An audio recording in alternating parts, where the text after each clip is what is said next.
Bonjour à tous, je m'appelle Philippe Porret, je suis psychanalyste, à Paris d'abord, à Grenoble maintenant, et j'écris des livres, dont celui-ci que j'ai le plaisir de vous présenter.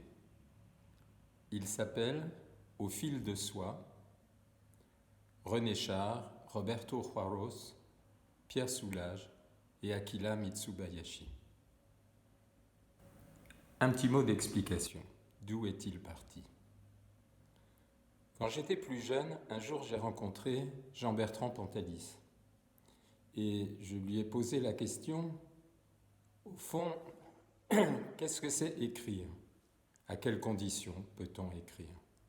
Et il m'a répondu très gentiment, j'étais jeune à l'époque, pour écrire, il faut partir de soi. J'ai trouvé le conseil judicieux, intéressant, et je l'ai gardé en mémoire. Plusieurs années plus tard, j'avais un peu vieilli, j'ai croisé JB, Jean-Bertrand Pantalis, à une soirée chez Gallimard. Et à ce moment-là, je lui ai demandé, car c'était un peu dans l'air de cette soirée, au fond, comment peut-on juger d'un roman qu'il est bon ? Et JB de me répondre, vous savez, un bon roman, c'est quand on part de soi. Et cette même formule qui était employée dans un sens tout à fait différent du premier m'a beaucoup donné à réfléchir. Partir de soi ou partir de soi, ce n'est pas la même chose et peut-être ce n'est pas du même soi dont on parle.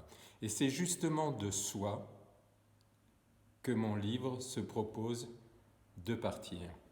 Soi était une évidence au XXe siècle, devenir soi, se réaliser soi, être soi, sont des messages, des slogans, des antiennes peut-être, des hantises du XXe siècle et des années 70 et 80.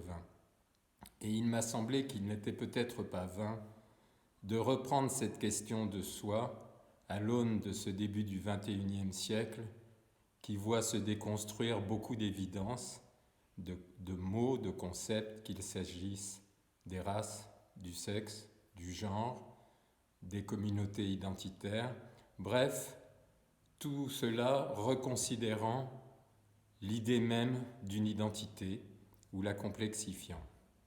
Alors mon livre poursuit deux buts.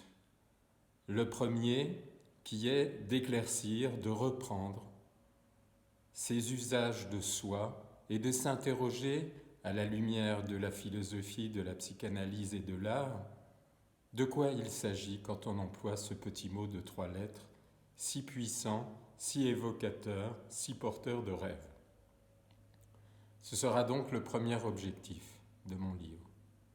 Le deuxième sera d'accrocher ce premier objectif à un second, qui est de s'instruire en examinant la vie de 4 créateurs, 4 artistes, dont la pratique de l'art a amené à problématiser de façon chaque fois singulière ce que soi peut signifier pour un artiste. Et donc, que les psychanalystes puissent un peu en prendre de la graine. Le premier de ces artistes est un poète français, un poète de l'engagement, c'est René Char. On connaît son passé de résistant, on sait qu'il fut le premier à rentrer dans la Pléiade, on connaît la renommée et le rayonnement de son œuvre. Le second est beaucoup moins connu, bien qu'il fût ami de René Char, c'est un poète argentin, Roberto Juarros.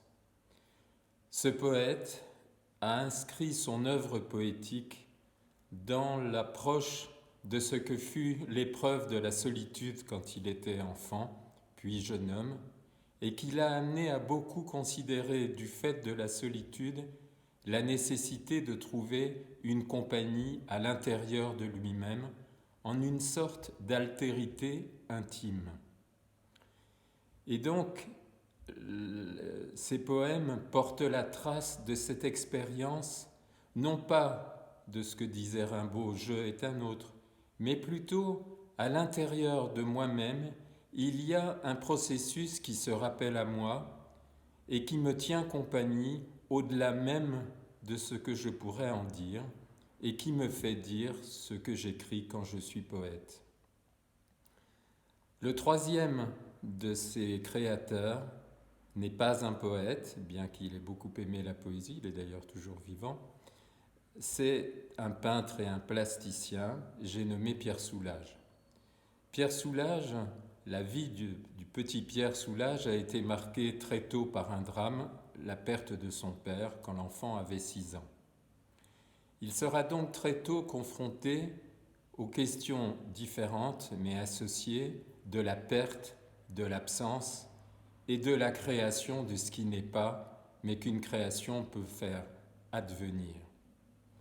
Quand il était petit, il avait ainsi pour habitude, ce qui scandalisait son entourage, de peindre des arbres enneigés, précisait-il, tout en noir. Et au fur et à mesure du développement de son œuvre, de son art, il va connaître une crise intérieure qui va aboutir à un tournant dans son œuvre qui s'appelle l'outre noir. L'outre noir, comme on peut dire l'outre-mer. Mais l'outre noir ici consiste à faire jaillir de l'intérieur de l'obscur une lumière là où on ne l'attendait pas et qui fait vivre à celui qui regarde ces tableaux une expérience lui-même intime, comme si le tableau l'amenait à fréquenter une part de lui qu'il ignorait. De tout cela, c'est l'existence de soi qui est en jeu. Le quatrième créateur est un romancier japonais qui a fait un périple, une aventure intérieure, puisque sa vie va l'amener très tôt à tomber amoureux du français, de la France, de la littérature française, et donc de quitter peu à peu, mais définitivement, quelque chose du Japon, de l'histoire du Japon, de l'insularité du Japon. Et c'est peut-être celui qui amène à poser la question, de par son expérience qu'il raconte dans ses livres, qu'est-ce que soi a à voir avec la langue qu'on parle, avec la culture de laquelle on est issu ou dans laquelle on baigne, et de l'histoire de son pays, histoire aussi particulière que celle du Japon qui, depuis le XVIIIe siècle, est portée par un rythme permanent d'ouverture et de repli, d'insularité et de recours à l'extériorité pour se fonder. Il y aura bien sûr la guerre, il y aura l'après-guerre qui amènera beaucoup le Japon à se refermer sur son identité. Akira Mitsubayashi est donc de ce point de vue-là une sorte de mutant, puisqu'il va petit à petit se fonder dans le français et s'éloigner de tout ce qui serait une appartenance maternelle. Bien évidemment, bien au-delà de la personne de sa maman ou de son papa.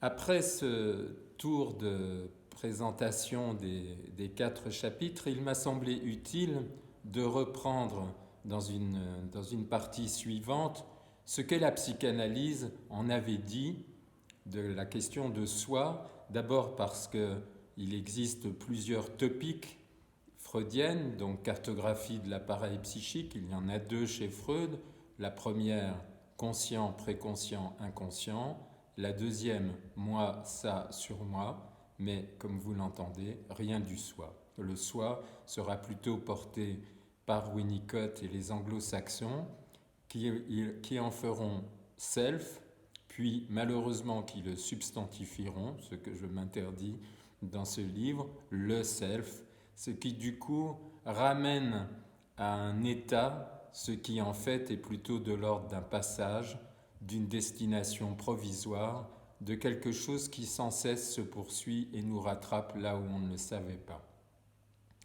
Je serai donc amené à reprendre un peu Proust, Julia Kristeva, et en particulier à analyser dans la constitution du sentiment d'identité, du sentiment d'être vivant que nous avons tous et chacun, ce qui relève du fait que nous sommes des par-l'être, disait Lacan, donc des êtres habités et constitués par la parole, et de ce que Kristeva, reprenant la linguistique, appelle la sémiotique, le sémiotique plus exactement, c'est-à-dire des indices sensoriels subtils qui nous donnent le sentiment d'exister soudainement, autrement, d'une façon altérée, c'est-à-dire enrichie mais distante, extime, disait Lacan, donc l'inverse de intime, une intériorité qui serait en même temps à l'intérieur de nous extérieure, paradoxe. Donc je serais amené à reprendre les liens entre ce qui relève du langage et de la parole et ce qui, dès le début de la constitution d'un petit humain, y échappe partiellement. En conclusion, au terme de ces deux objectifs, je ramènerai l'importance de la poésie qui est peut-être la pratique de langue et la pratique psychique qui enrichit notre condition d'humain, nous en rappelle la gravité et le caractère toujours provisoire. Je vous remercie.